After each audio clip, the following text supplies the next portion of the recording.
Bom dia, estamos aqui na classe das Mulheres Adoradoras para estudarmos, refletirmos no livro de Filipenses, capítulo 3, onde Paulo relata uma plena confiança em Cristo. Ele fala que a gente tem que prosseguir para o alvo, independente de qualquer situação. E é muito bom, estarmos aqui, porque até que Deus tem nos guardado e nos ajudado. Vamos orar para iniciarmos. Pai amado, obrigado por mais um dia de vida, obrigado porque o Senhor cuida de nós, obrigado porque a sua graça é nas nossas vidas, meu Pai, e que realmente possamos aprender da Tua Palavra e principalmente colocar em prática em nossas vidas, meu Deus. Em nome de Jesus eu te agradeço, meu Senhor.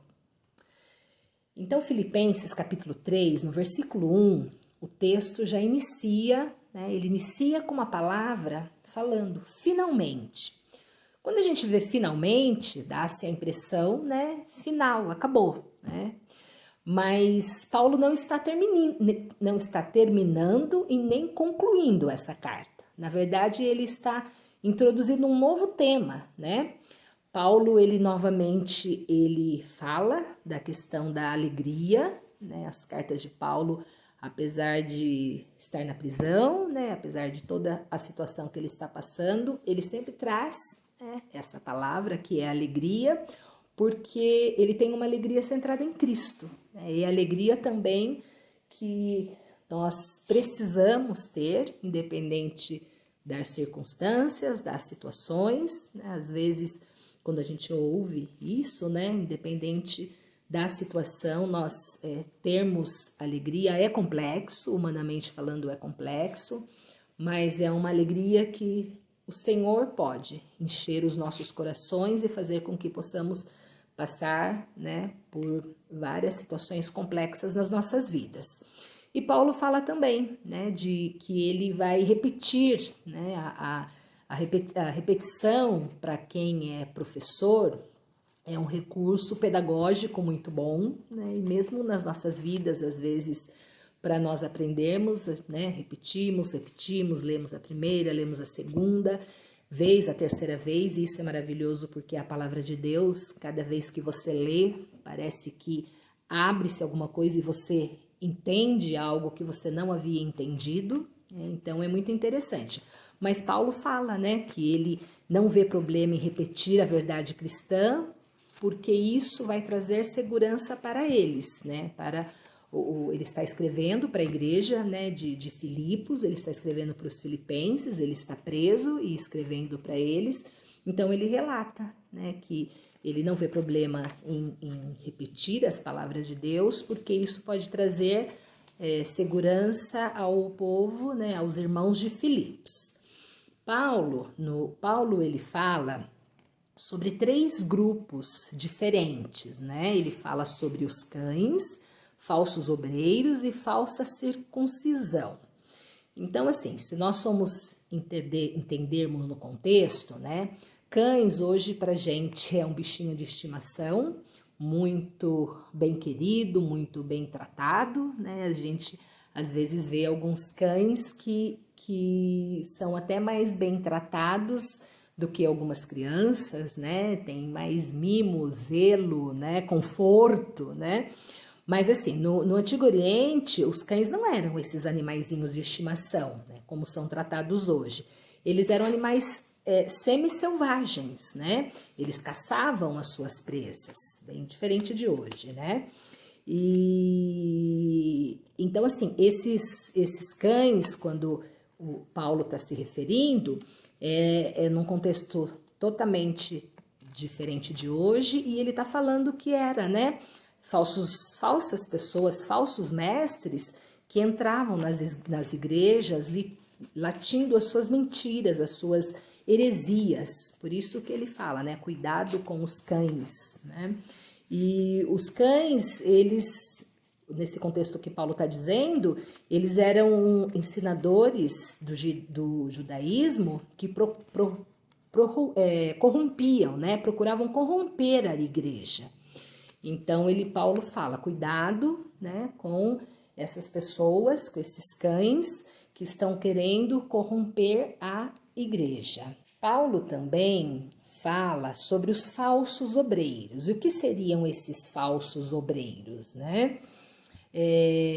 Eram pessoas que estavam pervertendo o simples e puro evangelho de Cristo, dando ideia que eles não deveriam receber o evangelho que Paulo pregava, que somente dependemos da graça de Deus. Então, eles estavam distorcendo, né? Paulo pregava que nós dependíamos da graça de Deus, e eles estavam distorcendo essa palavra. E também da falsa circuncisão. A circuncisão é um corte no corpo, né, que se dava no 8º dia de quando a criança nascia. Então, isso tá em Gênesis 17, 11 e 12, né? Fala que é um rito sagrado que o nosso próprio Deus tinha instituído em Gênesis. Então, no Antigo Testamento, em Gênesis, fala da circuncisão. Jesus foi circuncisado, né, no 8º dia, Moisés também foi. Então, o que Paulo está dizendo, essa falsa circuncisão? Eles estavam ligados àquele rito, e Paulo diz que tem que ter uma circuncisão dos lábios, né, dos lábios, da mente, né, para que realmente tenha uma mudança de vida. Porque Paulo diz que o verdadeiro circuncisado não é aquele que é circuncisado na carne, mas sim no espírito, aquele que deposita sua confiança em Deus, confiança na graça de Jesus Cristo. Então, Paulo está querendo dizer que eles estavam dentro desse rito, né, da circuncisão, que tinha que ser circuncisado, né, para que realmente pudesse ter a graça de Deus. Eles estavam atrelando as duas coisas, mas no Novo Testamento a gente sabe que Jesus Cristo veio, né, morreu pelos nossos pecados e dependemos dele, é pela graça dele, né? É pela graça do Senhor que ele nos atrai, é pela graça do Senhor que realmente se entregamos a ele nos atrai. E quando Paulo diz aqui para tomar cuidado, né, com esse grupo que fala dos cães falsos obreiros e a falsa circuncisão, porque eles estavam atrelando. Se você for circuncidado, você estará diante de Deus, você será salvo, senão não, senão você não vai ser. E Paulo diz justamente ao contrário, né? O que nós dependemos é da graça de Deus. O apóstolo Paulo diz que se eles têm razão para se gloriar, ele ainda mais. E o apóstolo Paulo vai falando, né, dos privilégios dele. E quais são os privilégios dele? Porque Paulo diz, né, se eles estão se gloriando, Paulo tem muitas razões para se gloriar, né? Porque Paulo diz que ele foi circuncidado ao 8º dia, né? Paulo se define como um judeu genuíno, da linhagem de Israel, da tribo de Benjamim. Benjamim foi o único filho de Jacó, que nasceu na terra prometida. De Benjamim procedeu o primeiro rei de Israel, né? Paulo está dizendo, eu pertenço ao povo de Israel, eu sou elite, esse povo é elite e eu sou elite. Então, se vocês estão se gloriando de alguma coisa, eu tenho muitos motivos, né, para se gloriar. E Paulo, ele disse que ele é o hebreu dos hebreus, ele segue, tem a lei lei fariseu, né, que os fariseus eram extremamente ortodoxos, né, em relação à lei de Moisés. Eles seguiam a risca, né, a lei de Moisés de 2000 anos atrás. Eles ficavam seguindo toda aquela lei, mas muitas das vezes apresentando comportamentos que não eram compatíveis, né? Infelizmente, Muitas das vezes vemos algumas, né, situações assim, de seguir alguns ritos hoje mesmo, né, em algumas religiões e algumas doutrinas, algumas coisas que não pode ser feito, né, mas Paulo deixa muito claro, né, que esses ritos, né, esses ritos não vão fazer que realmente a gente esteja fazendo a vontade de Deus e entregue a Deus. O que vai fazer é uma mudança de vida, né? O que vai fazer é realmente saber que merecemos da graça de Deus, que nada somos, né? E isso que vai fazer a diferença. E o apóstolo enfatiza que de tudo isso ele poderia tirar vantagem, né? Ele foi circuncidado ao 8º dia, ele é da linhagem da tribo de Israel, de Benjamim, hebreu dos hebreus, né? A lei do fariseu. Só que o que ele diz? Ele diz que ele enfatiza muito que ele poderia tirar vantagem, mas ele havia achado o maior tesouro, que era Cristo. Então, todas aquelas coisas que ele poderia tirar vantagem, ele viu que de nada valia, porque o grande tesouro da vida dele foi Cristo, era Cristo. Então, Paulo renunciou tudo a fim de se aproximar de Cristo para obter a salvação, considerando perda todas aquelas coisas. Então é muito lindo porque, né, Paulo poderia se gloriar, se vangloriar em relação a tudo isso, e ele diz que disso nada importa, porque o que importa mesmo é que ele encontrou, ele tem um grande tesouro na vida dele, que é Cristo. E isso é para as nossas vidas, né? Podemos ter muitas coisas, bens, né? Que não é ruim, claro, né? Uma condição financeira, tantas outras coisas, né? Uma conta bancária muito boa, né? Nada disso é ruim, claro. Mas Paulo quer deixar muito, muito claro, né, nesse texto, falando que o maior tesouro que ele, né, encontrou, que ele tem é Cristo, e tudo isso, para ele perdeu tudo, mas ele considera que essa perda, para ele nada importa, porque ele tem a Cristo. Filipenses 3, 10, 11, né, Paulo escreve que quer viver como Cristo viveu. Então, Cristo sofreu, Paulo também quer sofrer. Cristo morreu, Paulo também quer morrer, como um mártir no serviço de Cristo, né? Falando da sua palavra, do seu amor. Cristo ressurgiu dos mortos, Paulo também quer a mesma coisa. Então, Paulo realmente foi uma mudança muito grande, porque de perseguidor, né, quando ele teve aquela experiência, né, em Damasco, na estrada, ele pôde, assim, a vida dele mudar completamente, onde de uma pessoa que perseguia os cristãos, ele passou, né, a servir a Deus e a propagar a palavra do Senhor.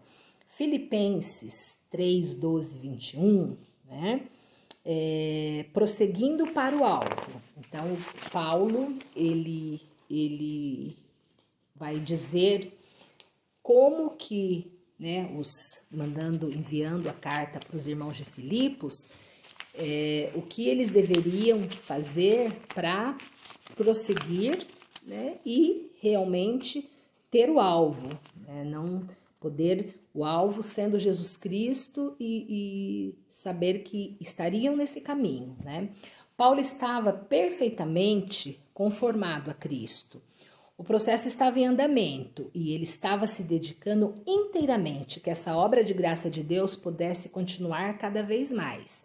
Então, quando fala, né, é um processo. Paulo estava, né, o processo estava em andamento, ele estava se dedicando.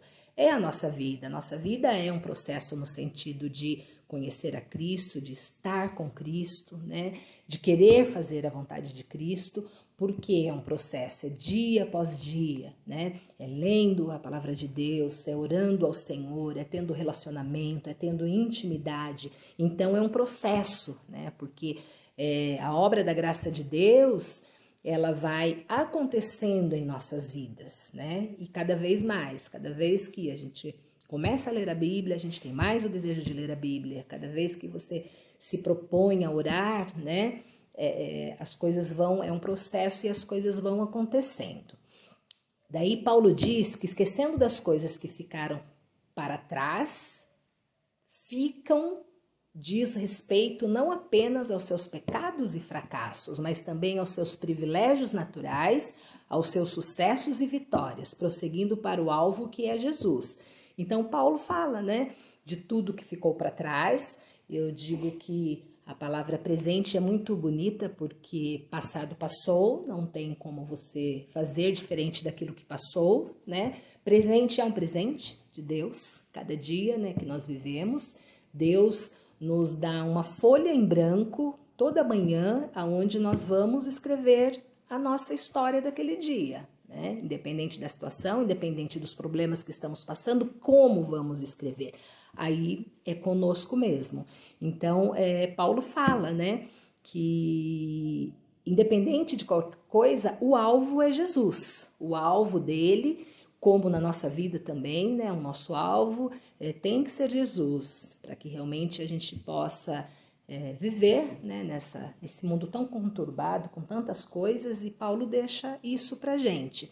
Ele fala da maturidade cristã, é se esforçar ao máximo para se tornar semelhante a Cristo. Esse é o ponto de vista do homem maduro na fé cristã, né?